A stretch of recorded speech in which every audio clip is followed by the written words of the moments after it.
This video that I'm about to review came over my feed on YouTube, and it's by a couple named Yoel and Mari, Y-O-E-L, I guess it's Yoel, and Mari, M-A-R-I, and they went to Charlie Kirk's memorial as non-conservatives. Now, I looked at their YouTube channel. At first, I thought, okay, they're probably left-leaning Democrats or something. And they don't have an About Me section on their YouTube channel, but what they do say right here, documenting the immigrant story and all of the first from communism to capitalism, inspiring humans to see immigrants and immigrants to see hope.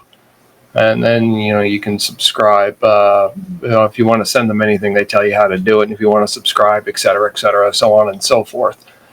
So they did say they're not MAGA, they are not conservative, and so I watched part of the video, probably a little less than half, and then I stopped and thought that I would just play it and see. I'll stop it every once in a while, make a few comments here and there. But before we get into that, speaking of subscribing, hit that subscribe bar, subscribe to my channel, comment on these videos, like them, share them, and help those algorithms out if you would by giving them a thumbs up. Okay, so, and this is all last minute. I don't have any of my usual setup, so this is just a spur of the moment thing that I'm doing here. So without further ado, let's go ahead and roll the tape.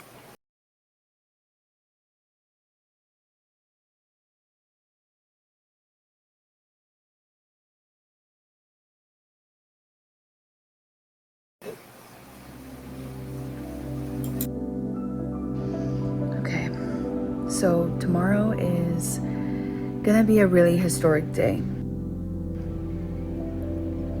It's Charlie Kirk's memorial, and I'm pretty nervous about it. Not gonna lie. I'm nervous for security. I'm nervous that there's gonna be a lot of people. They're saying up to 300,000 people, which is insane. But more so, I'm a little nervous because I don't consider myself a conservative. I'm not a Democrat. I'm more in the middle. I have a lot of disagreements with the president and some of the president's policies and some of the rhetoric that I hear from both sides of the aisle. And so I'm nervous that the crowd is going to question why I'm there, if I say anything. I'm nervous of the rhetoric that they might say. So I'm gonna go though. I'm gonna go because I think it's really important.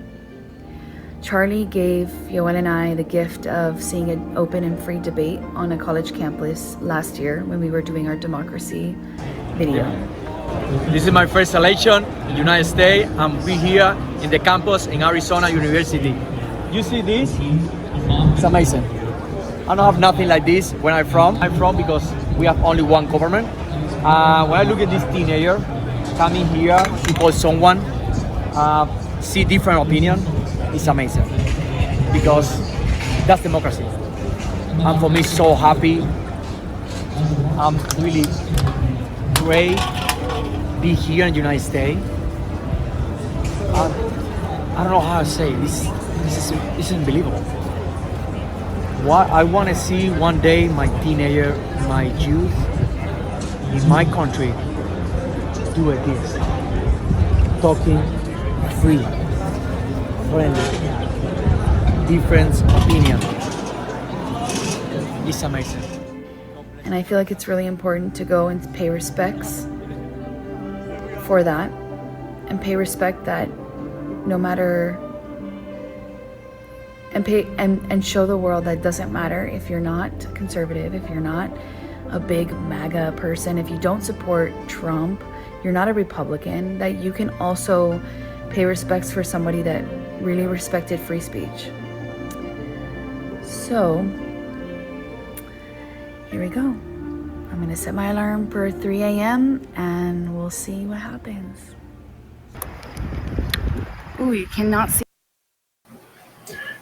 So I just looked up where the venue for Charlie Kirk, where his memorial was held, State Farm Stadium in Glendale, Arizona, which is right outside Phoenix, owned by the Arizona Sports and Tourism Authority, and of course State Farm Insurance paid for the naming rights to it. The capacity is 63,400 people, expandable to 72,200 people. This is according to Wikipedia. Standing room, it can expand to 78,600 people. And I think somewhere in here, if they haven't already said it, they are estimating about 200,000 people showed up for the Charlie Kirk Memorial. And this is the home of it's a retractable roof stadium, kind of like the Sky Dome in Toronto. And I think maybe some of the other stadiums are kind of going to that format where if it's nice weather, you can open up the roof, and if it's bad, you can close it. It's home, let's see, it hosted college football's playoff national championships in 2016, 3 Super Bowls in 2008, 2015, and 2023, as well as the Pro Bowl in 2015. It also hosted the final game of the 2025 NFL wildcard weekend for the Los Angeles Rams against the Minnesota Vikings due to the Southern California wildfires going on at the time. And it's hosted some other major sporting events, and the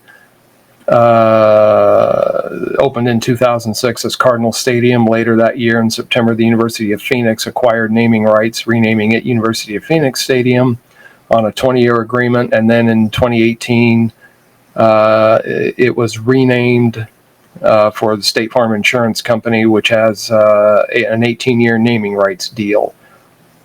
And so that gives you, let's see, and I think pretty sure the Arizona Cardinals play there, the NFL team. It is home to the Arizona Cardinals of the National Football League and the annual Fiesta Bowl, replacing Sun Devil Stadium in Tempe as the home of the Cardinals. And it's adjacent to Desert Diamond Arena, former home of the Arizona Coyotes of the National Hockey League. So this is a pretty big place. NFL stadiums typically are up in the 60, 70, 80,000 seat capacity, and they apparently pack the place out. So that gives you an idea of where they are, and you've heard from these individuals about kind of who they are and why they're going to the memorial. So let's go back to the tape. But we're walking to State Farm. There are so many. It is 5:15 in the morning. There are so many people here already. You guys can look.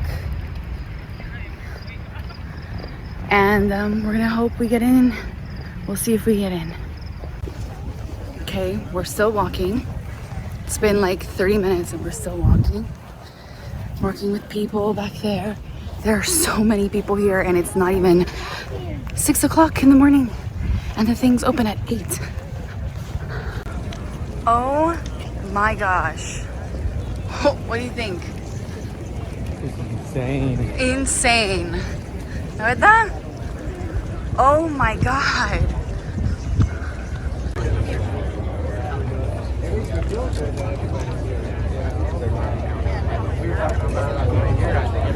I don't even think the camera can do justice.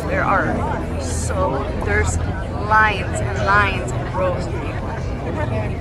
God bless America, my home sweet home. God bless America. God bless America, my home sweet home. This is crazy. I never seen nothing like that in my life.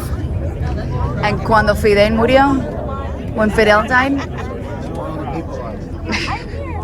was there a lot of people out? I don't know. It was in the capital.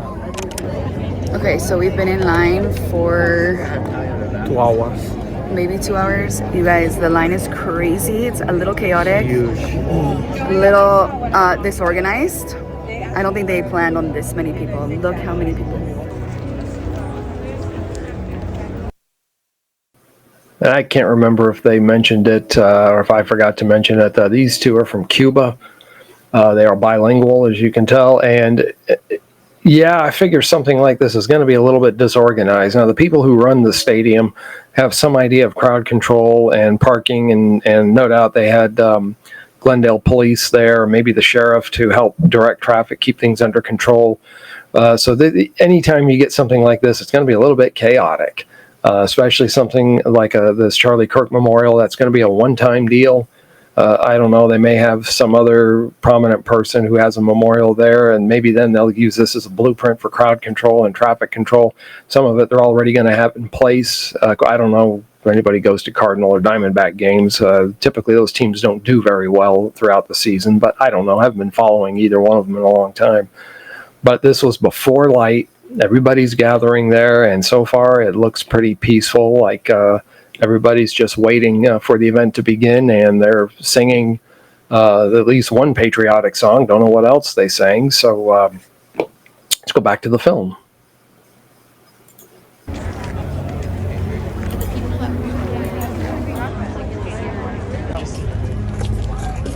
Wow, look at this, you guys. People camped out. They left their trash. Okay. Now, I haven't seen the end of the video, so I'm hoping people did at least police their areas and pick up some of the trash and get rid of it. Don't know. But in a big event like this, you are going to have some trash, especially when it's so enclosed like that. There'll be some trash going around. But you've noticed so far, it's pretty peaceful. I haven't seen any signs of fights or even arguments or raised voices or anything. It's been pretty well controlled.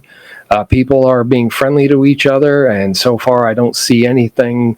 Anyone, these two are obviously Latino. I don't see anybody harassing them or making any bad comments. If they did, I'm sure by now we would have heard about it.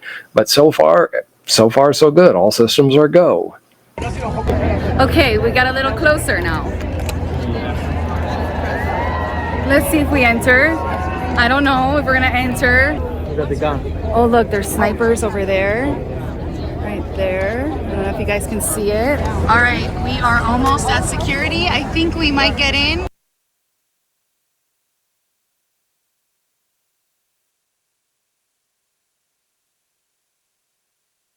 There's snipers over there. I wanted to back this up. I don't know how she knows that those are snipers up there. It looks to me like there are, and my usual large monitor that I have is kind of on the fritz, so I'm using a smaller monitor my smaller external monitor here. So I don't know how she knows they're snipers. It does look like there's a crane that looks like a construction crane, but I don't think it is. No, it's because it's got 4 arms outstanding, extending from it.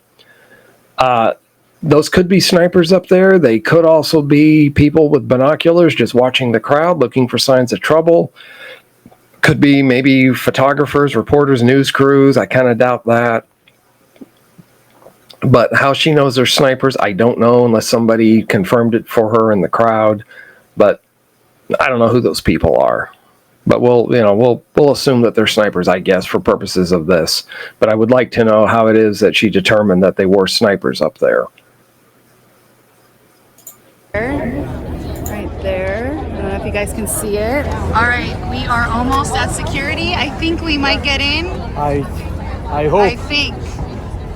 Oh my gosh, we made it! We made it in. Woo, that was crazy. I'm not happy, but we did make it in. Yeah. Wow. Wow, we made it!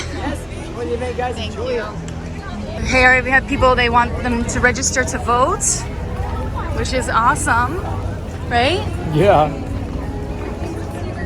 We got in. Look at this.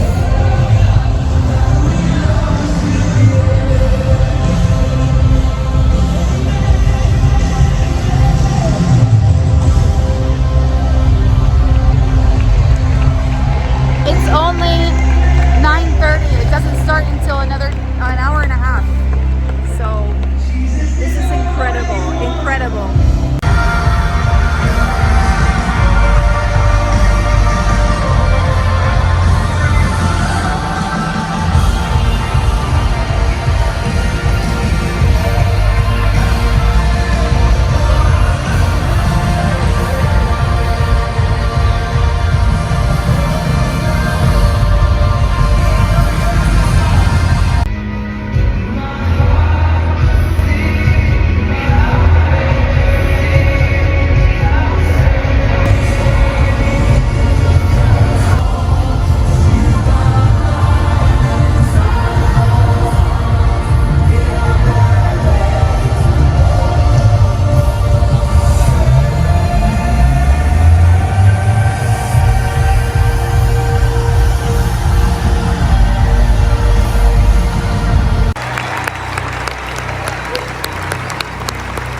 Now, this is a first. I've never heard the national anthem played at a memorial service. Now, it might get played at like a president's funeral or something like that. I honestly don't remember.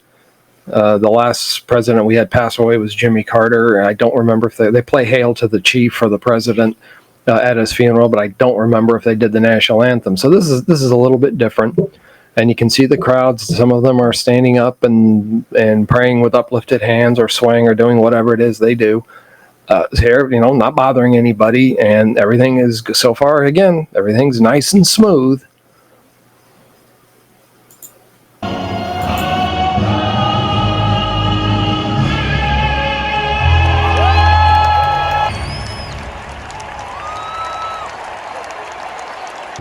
This is I think this is the way how you respect the free speech.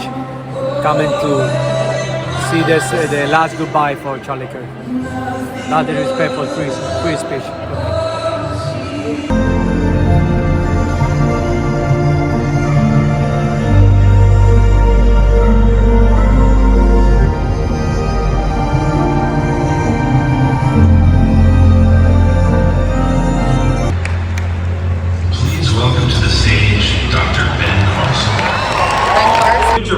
In his name. If this resonates with you and you believe American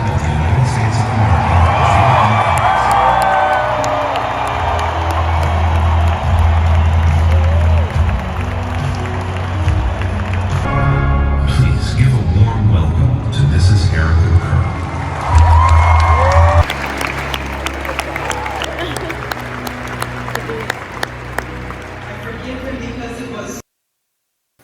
Now, I have not actually heard Erica Kirk's actual talk, but this is something that I think is pretty big.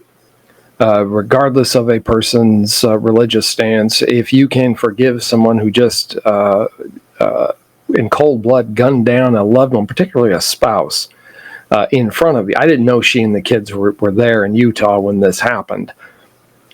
But even if they weren't, the fact that she could and do it this soon afterwards and forgive, that shows a good Christian virtue.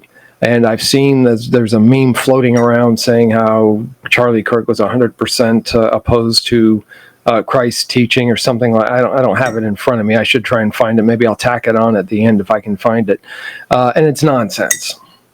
When I'm seeing some of these memes floating around, I'm convinced that, and I'm no Charlie Kirk expert, but I have listened a few times to his radio show, not a lot. I think back when he first got it going, I listened to it, and then I have watched a lot of his, mostly his shorts when he's debating other students on the campus of America's colleges. I've never seen anything other than him being polite. A few times he got a little testy because he had a really rude student that he was debating, or occasionally a professor.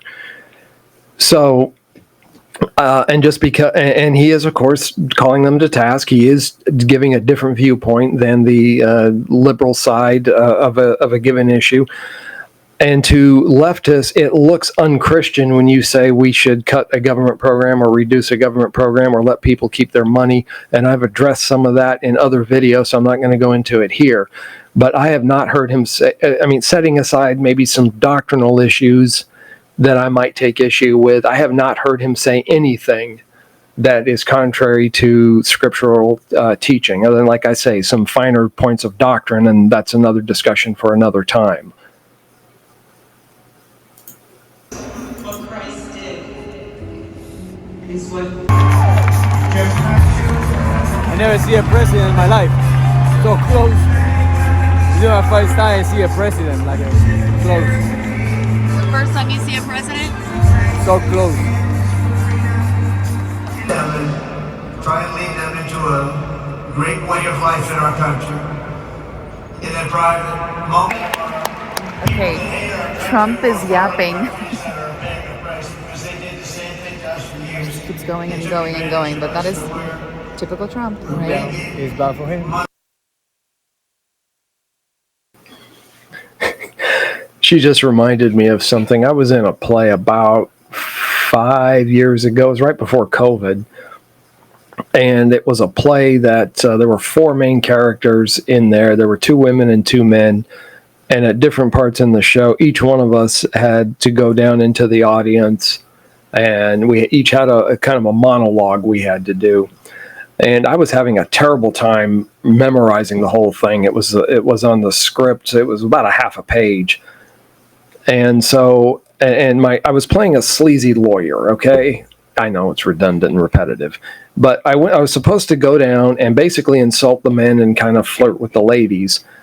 And I was having a terrible time remembering my dialogue. And then it occurred to me that if you watch a Trump speech, and we're not going to get the full text or audio here of his speech, he repeats himself a lot. And he's redundant. And he's repetitive. And he used to, I don't see him doing it so much anymore, but he used to fling his arms around and do that.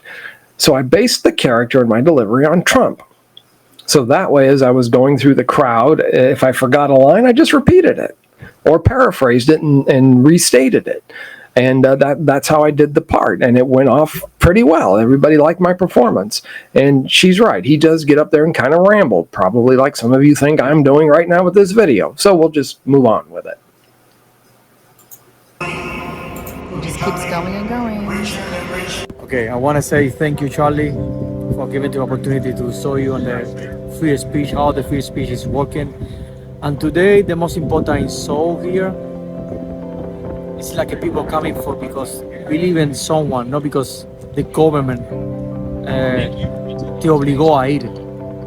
You know, Forced you to go. Yeah, it's like that's awesome. The people coming because they want came here, not because the government pushing you to go there and see someone.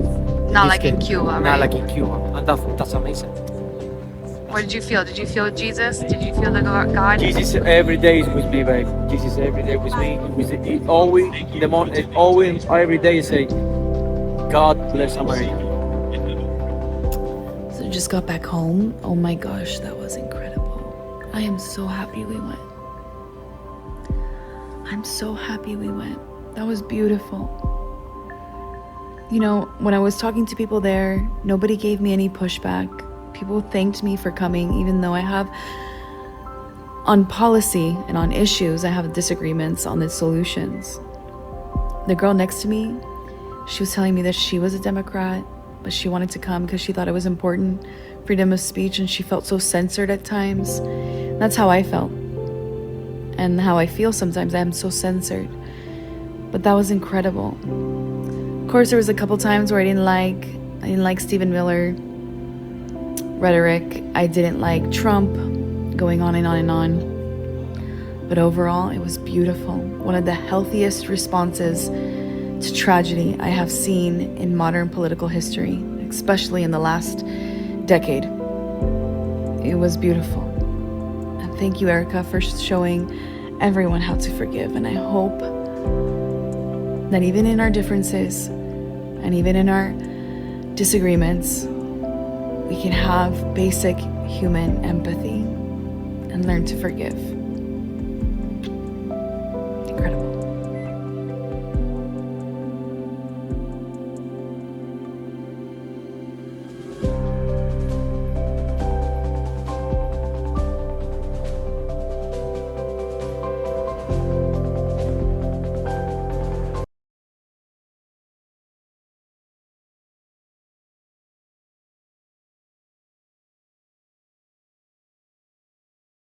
So that's about 12 minutes of their, I don't know how long they were there for the memorial from the time they arrived till the time they left.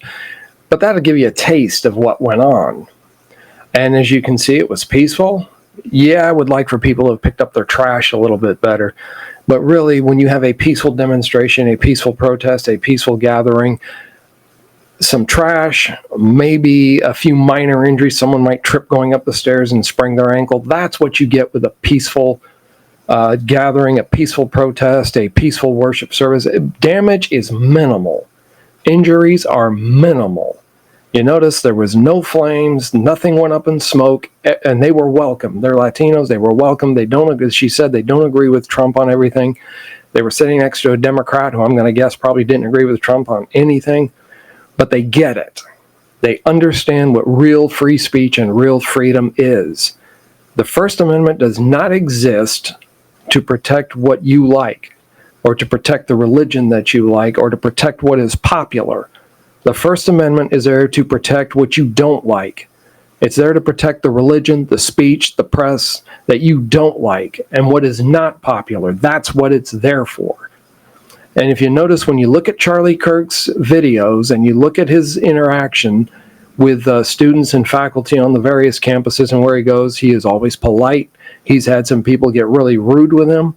He's had to have security. And I know Steven Crowder, in fact, had to quit doing the Change My Mind segments.